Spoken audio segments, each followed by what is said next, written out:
positive yet irreverent perspective, takes the dis out of disability and puts the fun in dysfunction. Put your hands together.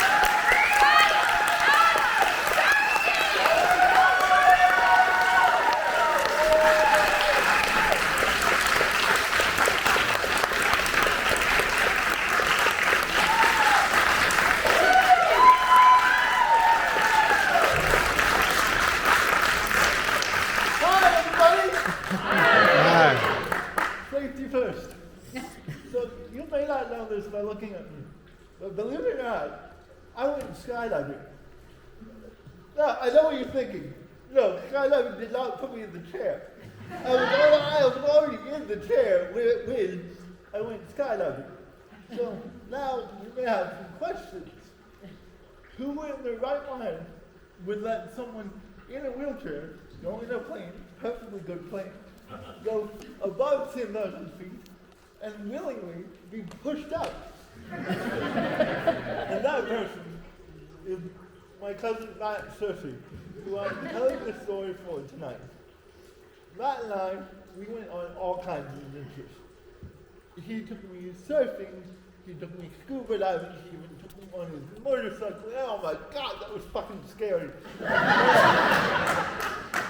But we were always upping the ante, getting more and more adventurous. And Matt loved to skydive. He loved it so much, he became a certified skydiver. And he came and he said to me, Kyle, I don't care how we do it, but we have to get you skydiving. You've got to do it. It's the best thing ever. I said, okay, what do we need to do? And he said, well, I need to find somebody that will take you skydiving. I said, okay, what will that take? He said, well, we need somebody big and tall and strong, because he will actually have to carry you. Because usually, when you skydive with someone attached to their front, and you both have to run. And, well, you see the problem with that. So I said, okay, what do I have to do? And he says, you have to get your doctor to sign off. I said, I got this. So I go into my next checkup, and how it usually goes after my checkup, I knew my doctor really well. And he said, all right, if that's all we're doing today, Kyle, do you have any other questions for me? Completely rhetorical, because it's a doctor. He wants to get out of there. Usually I go, no, doc, I'm all good. And this time I went, well, I'd love to go skydiving. And he said, I'm sorry, you want to what? And he said, as a medical professional, I would strongly urge anyone not to go skydiving for their well-being. As your doctor, and knowing you have CP, I have to strongly encourage you not to go skydiving. But he acquiesced and he says, I know you well. I know you're going to do it. So here we go. So a couple months later, Matt calls me and says, God, guess what? I found somebody. I'm like, that's great. I'm ready when you are. And see, I've done activities that were designed for people with disabilities before. They're always designed to be fun, but safe. Fun, but safe. It's very structured. Like, I went snow skiing several times, and every time I went, they had the coolest equipment, and I went with Olympic skiers. They knew their stuff. It was a blast, but it was safe. So we get to the day of the skydiving, and my cousin Matt and his girlfriend Becky, who was also a first-time skydiver that day, we get there, and we are at a children's soccer field. We look around, there is a warehouse over to the right, a trailer that is so rusty and rickety, it looked like it might fall off if you clapped too hard. And in the window of the rusty, rickety trailer is a poster board that says one word in block lettering and cursive, Skydive. So you know it's legit.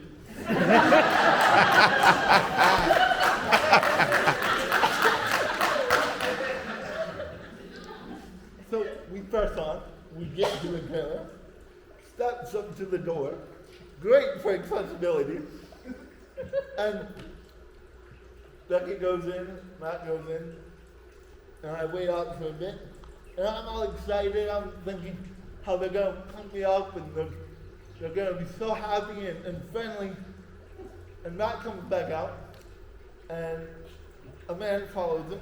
And remember, just going back a little bit, I need someone tall, strong, and broad to hold my weight as we land. The man that came out was 5'2".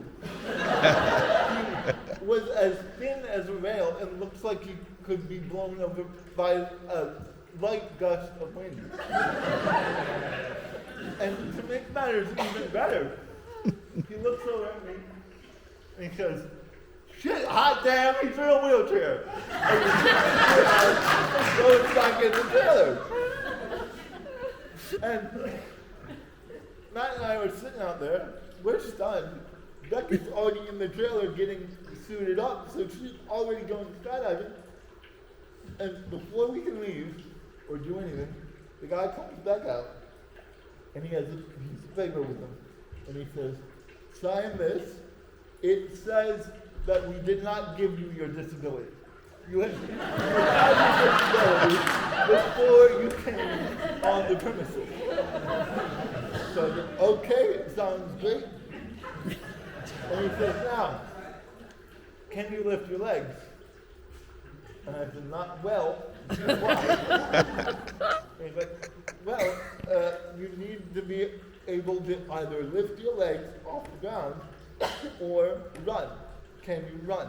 I looked at myself, no.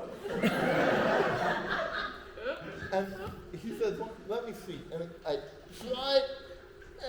tried, and you see how well I'm doing it now. That was that day. And I said, "Okay, but what's the big deal? What happens if I can't get my legs up high enough?" And he says, "Well," completely serious, he says, "well, your legs could get dragged underneath me, break every bone in your body below your hips." And just for those of you that don't know me, I can't use my legs well, but I feel everything. And tenfold, most people. So I feel everything. So I can break every bone below my hips, or I hit feet, knees, face, and that's fatal. I tell him, "Good point." And so that's where my cousin Matt steps in. He was an engineer. He was brilliant. He just knew how stuff works. And I don't know if you can tell when we're talking, but when I get really excited, either happy or, say, scared for my life, maybe, I get really tense. And when I get tense, my muscles pull. And the great thing about having CP is you can't really isolate what muscles pull.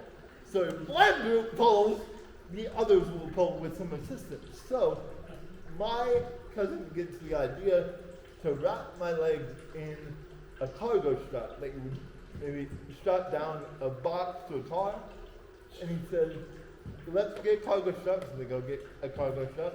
They wrap both my legs, cinch them down tight, and then they wrap them around my arm, and they have me pull. So I pull with all my might, and my legs lift up a bit, but they flop over like wet noodles. Matt, being an engineer and never giving up, then says, "Do you have any duct tape?"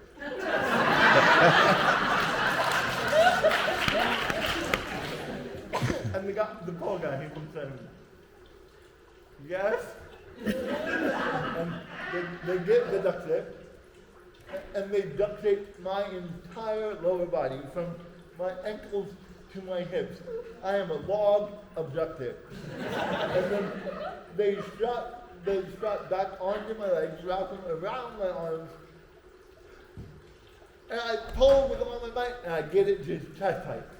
Hell yeah, I'm doing this. My legs are off the ground. We're going.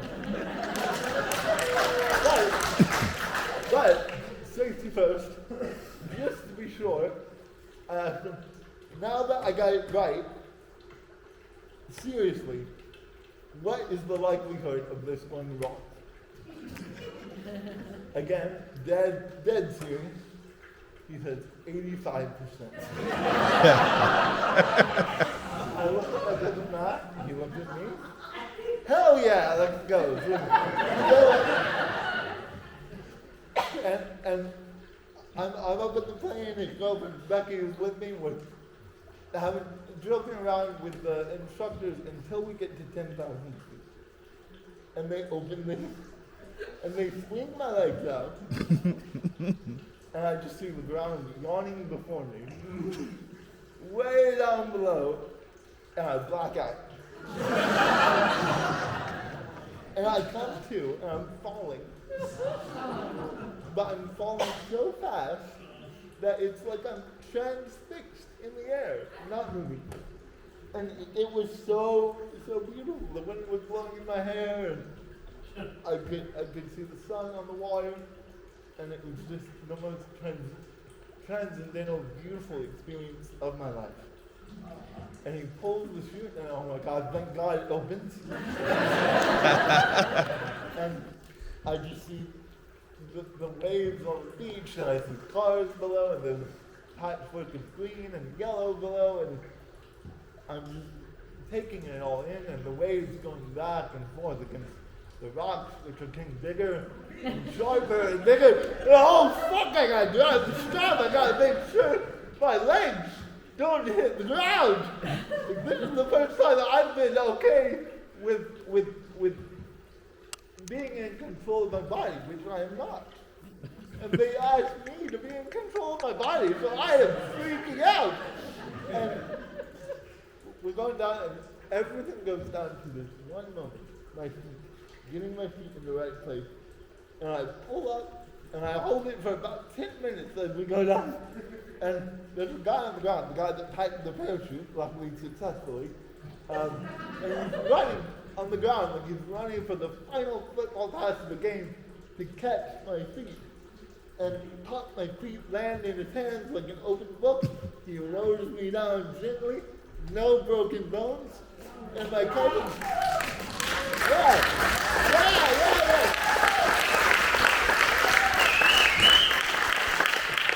I fell out of the sky, and I lived. And my cousin went, and he laughed, and he claps to the sky, and I can translate that for you. That says, oh, thank God I didn't kill Kyle. I don't have to explain what happened to him. Thank you all.